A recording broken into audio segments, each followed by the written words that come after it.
Hey guys, Robin here. Welcome to another movie review. Now, now, now, today's movie is something very different from what I normally cover. I've covered movies. Most of the movies that I review were released to theaters. A decent amount of the movies that I some of those movies were made for TV, and although I haven't reviewed any of them yet, I do have a handful of movies that went direct to video. But today we have a movie that did not air in that we have a movie that was not shown in theaters, was never broadcast on TV, and didn't go right to store shelves. Yep, this movie never got released and probably never will.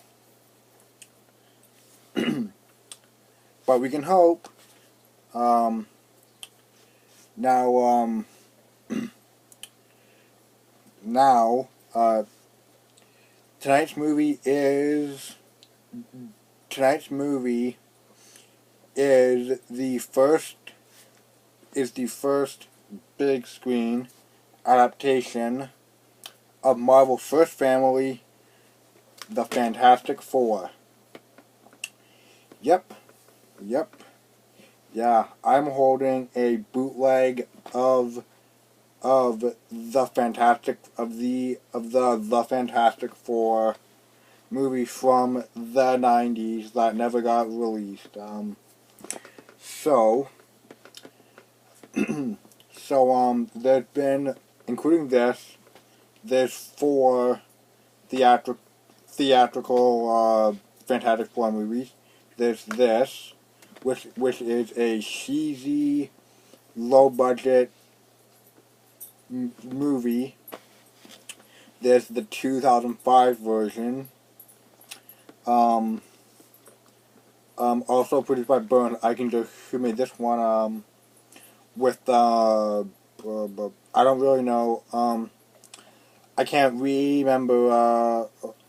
I know that Michael Chiklis is in the 2005 version, and so is Chris Evans, but Jessica Alba's in it too. Was the guys who play Mr. Fantastic and Doctor Doom. I don't know off the top of my head. The best part of those movies was Michael Chiklis playing the Thing. The sequel, I thought that the logic and the characters were incredibly stupid. Fantastic from 2015. The less said about that pile of crap, the better. But we're not talking about those. We're talking about this.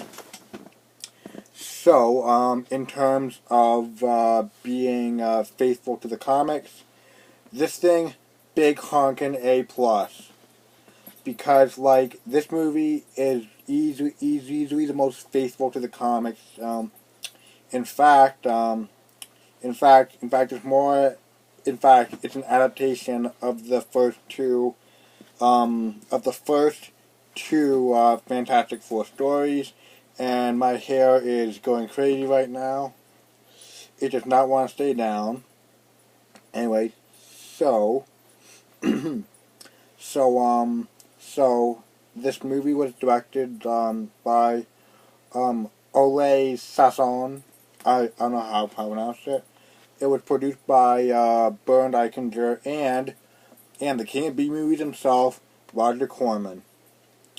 And since this movie has Roger Corman, and since this movie has the name Roger Corman on it, it is fun. This movie is good cheesy fun because Roger Corman's movie there's a sliding scale of quality when it comes to the movies of Roger Corman. There are good gems like this, and there's other pieces of crap, and there's other pieces of crap like The Wasp Woman. And, so yeah. The writing and dialogue, well, it's cheesy as can be, and the delivery of one line, good lord, there is a scene where Mr. Fantastic, no, where Reed Richards and Johnny Storm want to recruit Ben Grimm and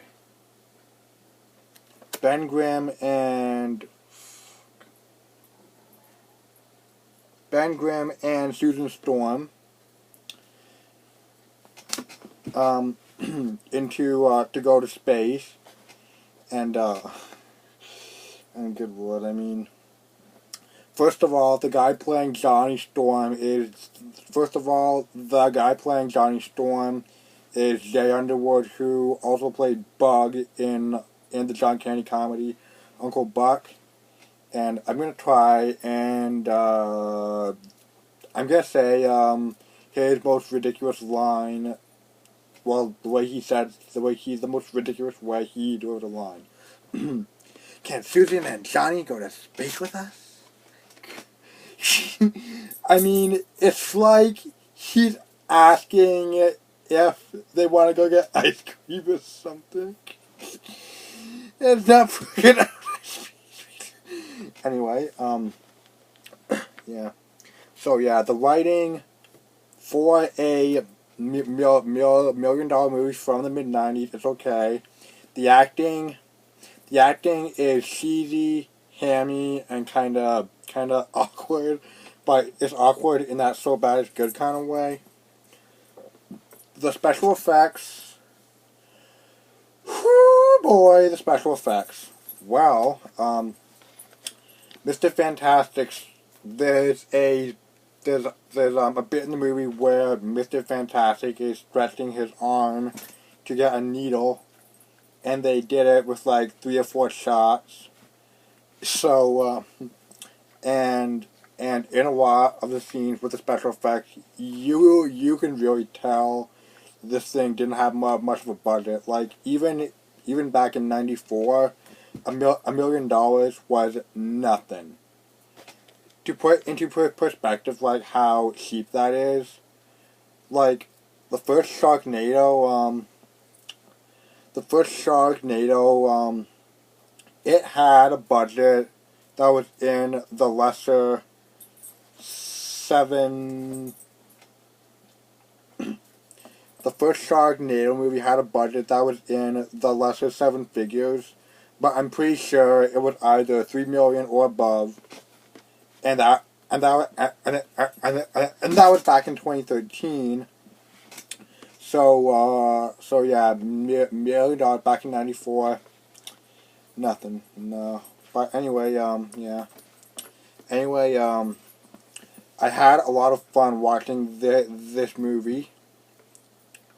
Yeah, in fact, I like this movie so much that I'm gonna hunt down a link to the full movie on YouTube, and I'm gonna put it in the description below. So yeah, definitely give this thing a watch. Like, I cannot, oh my god, I mean, oh my god. So before this thing could be released, some executive at Marvel Comics called up, told them not to release it, and he bought every copy of the movie and had them destroyed. And the part of that pisses me off, and the thing that pisses me off about that, the guy didn't even watch the movie before he destroyed them. I mean, like, that just pisses me off. Like, at least watch the movie before you decide to destroy them. I mean, like, thankfully, the only other time where that happened, where someone bought every copy of a movie and had them destroyed, and they didn't even watch it, was with this Nosferatu. In that case, Bram Stoker's widow who destroyed the movie. Even negative. Anyway, thank you for watching this new HD movie review. The only downside is that this is going to take a hell of a long time to upload, but it's worth it because the quality's better. Anyway, anyways, one little thing before I go, this is a bootleg VHS tape, but, let's see, there's no label here, but look, you gotta see this, look. Yes, there's a label on the side, well, like, on the front, that is just a crudely drawn Fantastic Four logo. It's just a 4 in a circle, I mean, look at this. Isn't this just incredible? I mean, yeah. So,